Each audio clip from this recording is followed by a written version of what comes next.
given, that's how we live it. Don't be mad at the system, it's simply how we've existed. Hey guys, welcome back to my channel.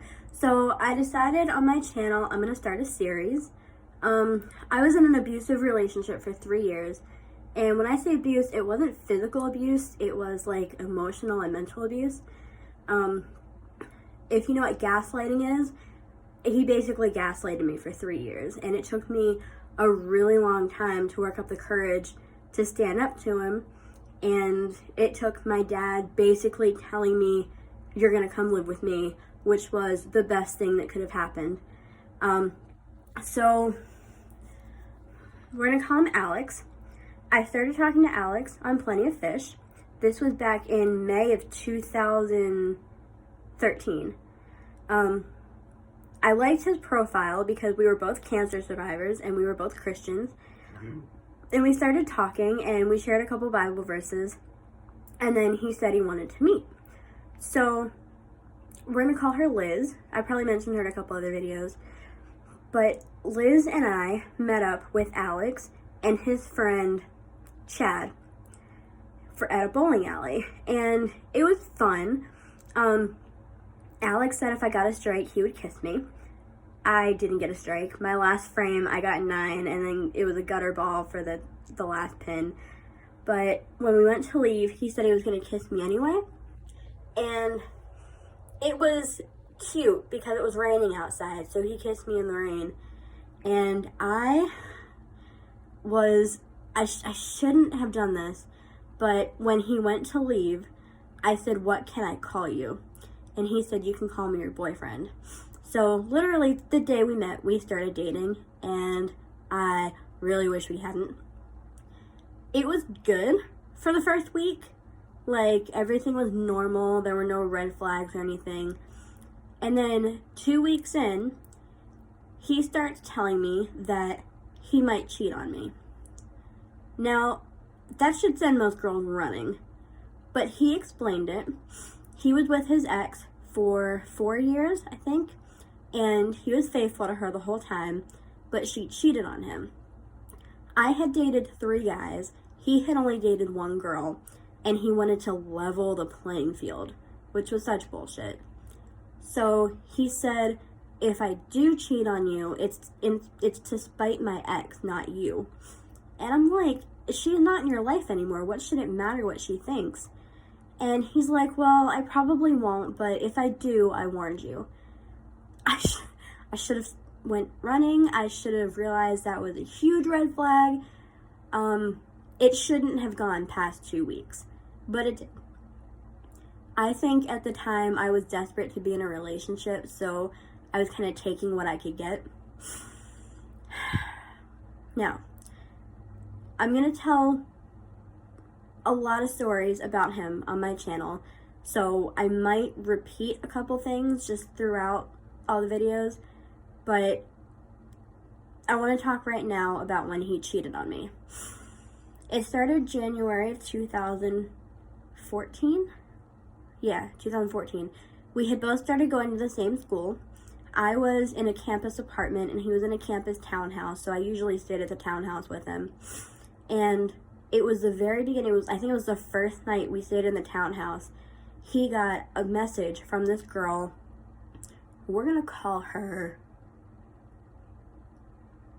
I don't know.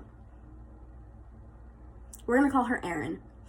So Erin started messaging him on Facebook, and he couldn't figure out where he knew her from, but they had a mutual friend, so he realized they were mutual friends with Sean. And they talked for a while, and she kept calling him hun. And I'm like, oh, I don't like this. So whenever we were going to go to bed, I said, "Do I have anything to worry about?" And he said no. Now, when I was younger, I was a very, very jealous, very insecure person. I've gotten a lot better. But she started texting him the next day. So not only did they talk on Facebook, but he also gave her his number. They texted constantly, and I kept asking him about it. I'm like, "Does she know you have a girlfriend?" And he's like, "No, I don't think so." I'm like, "So why don't you tell her?" And she would call him baby and stuff like that. And I'm like, I really don't like this. And he kept telling me to not worry about it and to calm down and to stop being so jealous. Well, after this went on for a couple weeks, he told me he wanted a hall pass. And if you don't know what a hall pass is, it's basically a free pass to cheat. You know, whether you're on a break or whatever, it's allowing the other person to sleep with someone else. So he basically told me I didn't have a choice. He said he was sick of my jealousy. He was sick of me being insecure. He wanted to go out with this girl to see how he felt about her. And I'm like, it was so ridiculous. So we were on a break. And there was one night, there was a diner like half a mile from campus. And we ended up going to it at 3 a.m. And he talked to her on the phone right in front of me. And he was very sexual. He was very kind of obnoxious, really. I should add this part. About a week before we went on break, I was at Bible study, and because they had one on campus. And when I was going back to his townhouse, he met me halfway there, and he said, "I'm so sorry. I just threw up because I feel so bad. I'm so sorry." I'm like, "About what?" And he said, what did I call? Oh, he said, "Aaron and I had Skype sex." And I'm just like, are you serious? Like, no, there's no way. And he said, "Yes, but it was stupid, and I promise I won't do it again." Then a week later, he asked for a hall pass. So it was Super Bowl. It was the weekend of Super Bowl Sunday, and I went to my apartment on Friday night. He and his friend Chad ended up picking Erin up. Apparently she lived like an hour and a half from campus, and they went bowling, and then he hooked up with her. He told me the next day, that Sunday, he texted me to come to his apartment, so I did, and he said, "I have good news and I have bad news."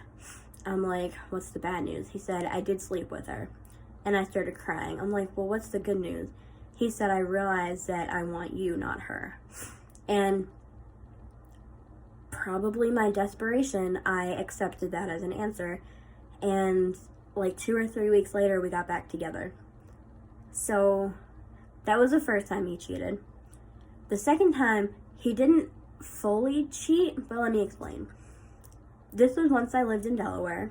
We bowled a lot. We went bowling, and there was this girl. She was a bartender. We're going to call her Red. She had red hair. So I was only 20 at the time, and he was 21, so he went to get a beer. And it was me, Chad, and Jared. So the three of us, we took our turns, and he was still at the bar talking. So we're like, "Dude, come bowl." And he's like, "I'll be there in a minute." So like 5 minutes later, he still hadn't come back, and we're just like, we were getting kind of annoyed. So I went up to the bar, and I'm like, "Hey, are you coming?" And the bartender was like, "You have to be 21 to be up here." And he told her I wasn't 21. I'm like, are you serious?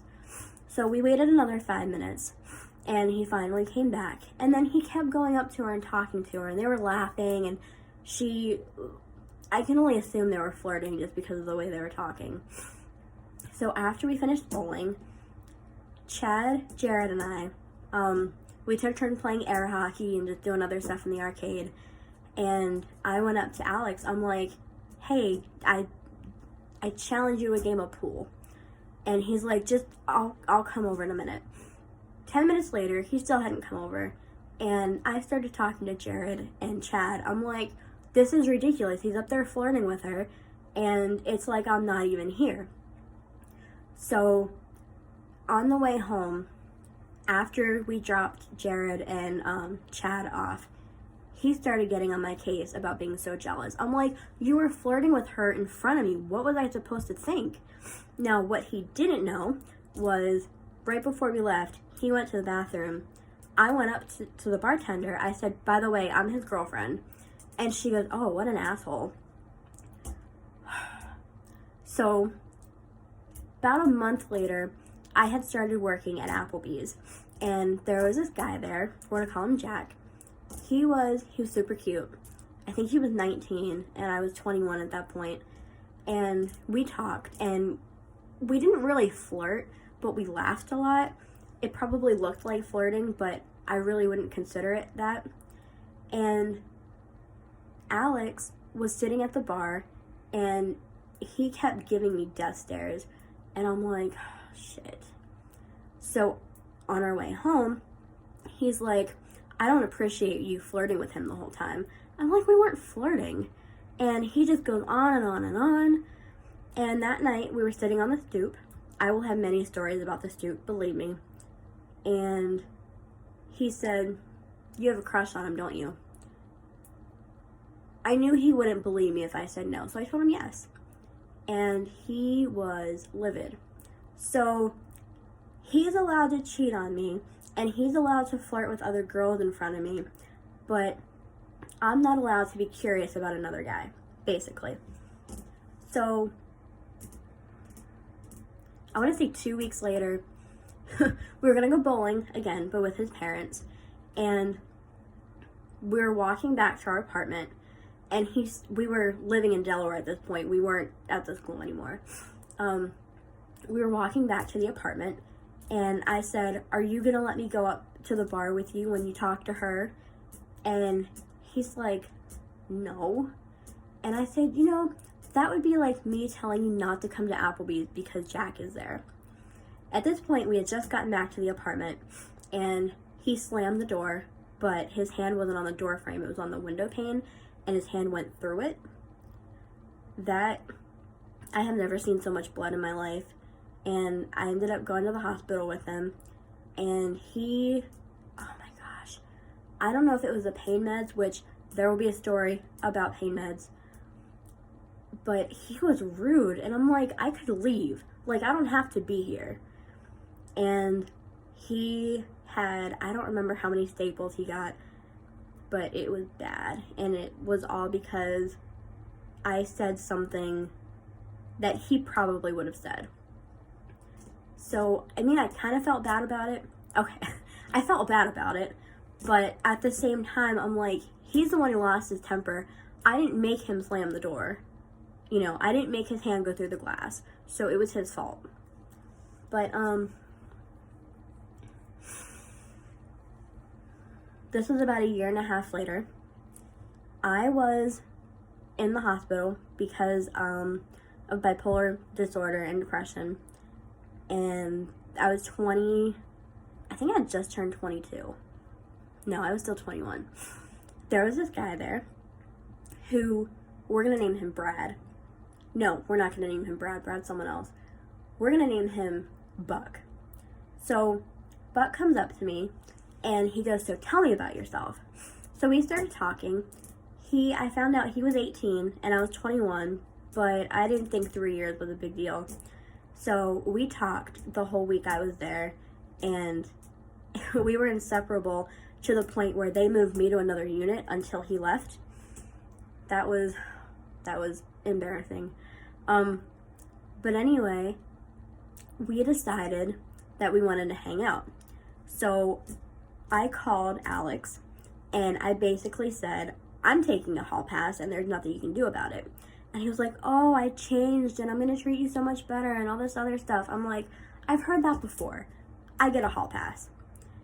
So I ended up hooking up with Buck, which was stupid, and I really wish I hadn't.